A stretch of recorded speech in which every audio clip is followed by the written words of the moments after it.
Magandang hapon po sa inyong lahat. Andito po si Shekinah, kasama nyo tuwing hapon ng Sabado dito lamang sa Kape, Kwento at Kaalaman. Hatid sa inyo ng Cathedral of the King Radio Ministry at TZJB 1458 Radio Calabarzon. Ako'y lubos na nalulugod sa pribilehiyong ipakilala ang ating kagalang-galang na kapanayam na ibabahagi ang kanyang testimonya sa paksang kalmado sa gitna ng pagsubok. Sa buhay, lahat tayo ay nakakaranas ng mga bagyo na sumusubok sa ating katatagan, humahamon sa ating pasensya. Gayunpaman, paulit-ulit na napatunayan ng ating kasama na ang Diyos ang kanyang lakas sa lahat ng ito. Ang mga kasama ko sa hapong ito ay isang dedicated na usher sa Cathedral of the King. Siya ay magiging inspirasyon sa ating lahat. Walang iba kung hindi si Tita Nelia de Mesa. Magandang hapon po, Sister Nelia. Magandang hapon din, Che. Hello po, kamusta po kayo? Okay naman, awa ng Diyos. Bless, malakas. Nagpapasalamat ako sa Diyos na binibigyan niya ako ng kalakasan palagi. At nagpapasalamat po kami sa inyo na binigyan niyo kami ng oras at of course yung storya niyo ho, ng kwento ng buhay niyo. Narinig ko ho na marami kayong napagdaanan. Kaya naman, didiretso na tayo, tita. Pag dumadaan ba kayo sa pagsubok ng buhay, ano po una niyong ginagawa o anong naiisip niyo? Kasi ganito siya, kapag ang pagsubok dumating sa buhay ko, nai-stress ako. Siyempre, ordinary lang akong tao. Totoo. Nai-stress, kakaroon ng takot, tapos lahat na naata ng negative pumapasok sa isip ko. Pero pag naimasmasan ako, nag-cool down, nagpe-pray ako at nangingi ng guidance kay Lord. Alam ko na hindi niya ako pababayaan. Kasi alam ko God is good all the time. At saka kung ano man yung mga kailangan sa buhay, ipoprovide niya. Kaya pe-pray na lang ako, gano'n, nangingi ng guidance. Talagang tama naman yun. Normal tayo bilang tao na matakot, mapag-isip. Pero bilang Kristiyano din, kailangan nating magdasal at bumalik sa Panginoon. Kaya naman, tita, anong pagsubok sa buhay na ang nagpatatag sa pananampalataya mo sa Panginoon? At bakit? Naku, Sheikh, ang daming pagsubok sa buhay ko. Unang-una, nasunog yung bahay ko. Alam mo, yung bahay ko, bagong-bago, nasunog. Di ko pa natutulugan. Di ba? Ang sakit nun. Oo. Tapos, iniwan ako ng asawa ko. Tapos, nagkasakit yung panganay kong anak, nag-rupture yung appendicitis niya, nagkaroon siya ng sepsis. Yun naman bunso kong anak na kasama ko dyan sa church. Opo. Na meningitis naman siya. Tapos, di ba, namatayan ako ng anak, nagka-pneumonia. Ang dami kong pagsubok sa buhay.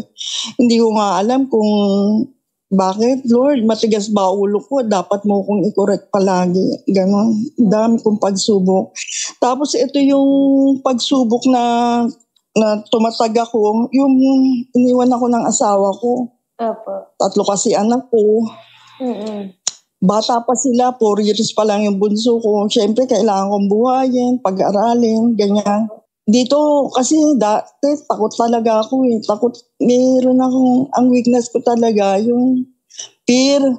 Gusto ko kasi mabuhay ng mga anak ko. Paano nga, iniwanan ako ng asawa ko, ganyan. Tapos, yan sa pag-iwan ng asawa ko, syempre, kailangan kong pag-aralin yung mga anak ko. During that time, dyan ako nahirapan, pero hindi ako pinabayaan ni Lord. Biruin mo may trabaho nga ako, pero yung trabaho ko na bankrupt din. 6 na buwan akong di sinusweldo. Ganyan, hindi ko alam kung paano ko pababaunan yung mga anak ko, kung paano ko pag-aaralin. Ganyan.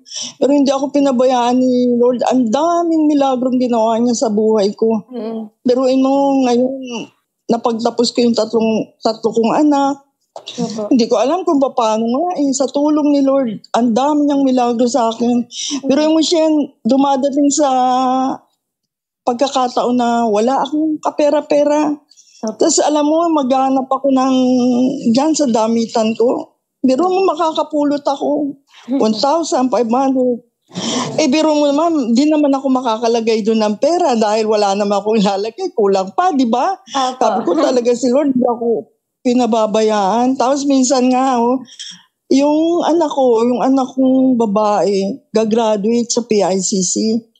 Miyerkules yun, nagsimba ako sa Reliance.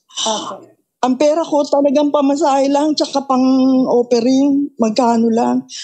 Dumaing ako kay Lord, sabi ko, Lord, wala po akong pera, gagraduate yung anak ko bukas, may pantasi lang, papuntang PICC, wala ako.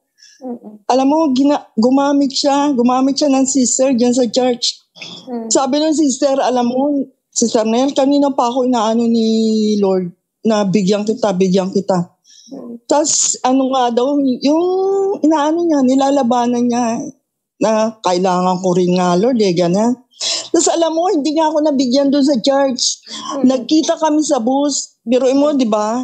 Milagro yun. Isang bus lang ang sinakyan namin. Doon talaga, pinigyan niya na. Tapos may pamasahe nga kami ng pag-graduate niya. Yung mga maliliit na bagay, ang dami niyang ginamit na tao para matulungan ako. Kaya malaking pasalamat ko kay Lord na nakaraos kami mag-iina. Hindi kami nag-miss. Na-miss kasi ang meal lang. Hindi kami nag-miss eh. Lagi kami nakakaraos. Merong tumutulong sa amin. At maraming salamat kay Lord na patapos ko po yung 3 anak ko. Ngayon, maganda na buhay ng 2 kong anak. Kaya siguro, yan yung pinakamalaking nagpatatag sa akin kay Lord. Yung iwanan ka ng asawa mo, tapos may 3 anak kang pinakakain, pinag-aaral.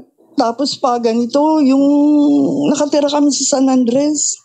Lahat ng kapitbahay namin, mga adik, mga pamangkin ko pa nga. Pero mo kumbaga hindi na-influensya yung mga anak ko. Naging mabuti rin silang anak para sa akin. Kaya nagpapasalamat talaga ako kay Lord na ginabayan niya kami mag-iina. Hindi niya kami pinabayaan. At malaking pagpapala ang binigay niya sa akin. Iyan lang ang dinadasal ko, makatapos lang ng pag-aaral ng mga anak ko. Kontento na ako kasi ayoko nung pagtanda ko, lalapit pa sila sa akin tapos wala naman ako mabibigay sa kanila. Di ba? Masakit para sa akin. Kaya yun ang pinagpe-pray ko kay Lord na tulungan mo ko na mapatapos ko ng pag-aaral ng mga anak ko, Lord. Grabe, tita. Salamat po sa kwento niyo. Unang-una, congratulations ho, tita, and to God be the glory sa lahat po ng pinagdaanan niyo. Ang natutunan natin ay hindi tayo pababayaan ng Panginoon. Talagang may miracles araw-araw na dadalhin ng Panginoon sa tao, sa bagay, sa sirkumstansya na andyan ang Panginoon. Ayan. Oo, just in time palagi siya. Kapag kailangan po, andyan siya. Minsan nga, alam mo, Lord, wala pong babaunin yung mga anak ko. Oo, nagbayad ako ng bill sa SM. Pagkatapos ko magbayad, wala na akong pera. Pero alam mo, binigyan uli ako ni Lord.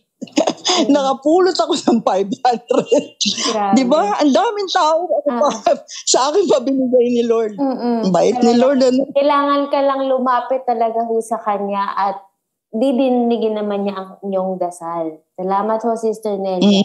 Para naman ho, tita, sa mga nakikinig sa atin ngayong hapon, ano ho ang mensahe na maibibigay mo sa kanila para sa mga dumadaan sa pagsubok sa buhay? Huwag mawawalan ng pag-asa ba? Keep fighting the good fight of faith, ganyan. In due time, maaawa din si Lord sa atin.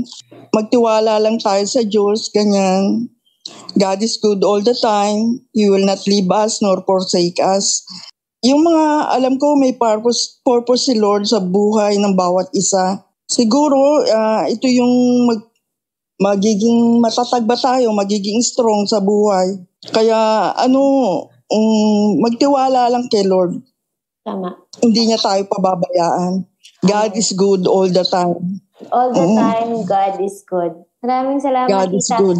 Ano naman, panghuling tanong na ho, ano ho ang pinangahawakan mong salita ng Diyos pag ikaw ay nasa gitna ng pagsubok? O nung naiwan ho kayo ng asawa nyo na kilala nyo ang Panginoon, anong pinanghawakan nyo? Kasi alam mo, palasimba talaga ako. Wala akong absent sa simbahan. Maski na nung nagtatrabaho ko, every Wednesday, nagsisimba ako, ganyan. Kaya meron akong kapayapaan sa puso ko na hindi ako pababayaan talaga ni Lord. Kaya lagi tayong be strong and courageous. Do not be afraid. Amen. Huwag tayong ma-discourage, ganyan. The Lord is with us wherever we go, ganyan. Hindi tayo pababayaan. Alam mo pa, meron pa akong isang karanasan. 2 anak kong panganay na na-rapture yung appendicitis niya. 4 minutes na siyang din nagbe-breathe, gano'n, na-revive pa rin siya. Yun, milagro rin sa akin ni Lord yun. Kaya huwag tayo mawawala ng pag-asa. Ayan ho, hindi tayo papabayaan ni Lord. Ayan. Salamat, Tita. Ayan ho ang mensahe ni Sister Nelia sa atin. Sa lahat ng pagsubok natin na pagdadaanan dito sa buhay, huwag tayong mawawala ng pag-asa, magtiwala at magsimba. Yun ang mga steps mo para maging kalmado sa gitna ng pagsubok. Pag nasa presensya tayo ng Panginoon. Muli, Tita Nelia, maraming salamat po sa oras at sa testimonya ngayong hapon. Thank you po ulit sa time. God bless po. Ito po muli si Shekinah. Tandaan nyo, tayong lahat ay pinagpala na may kapal para maging isang pagpapala sa kapwa natin. Mahal kayo ng Diyos. Paalam.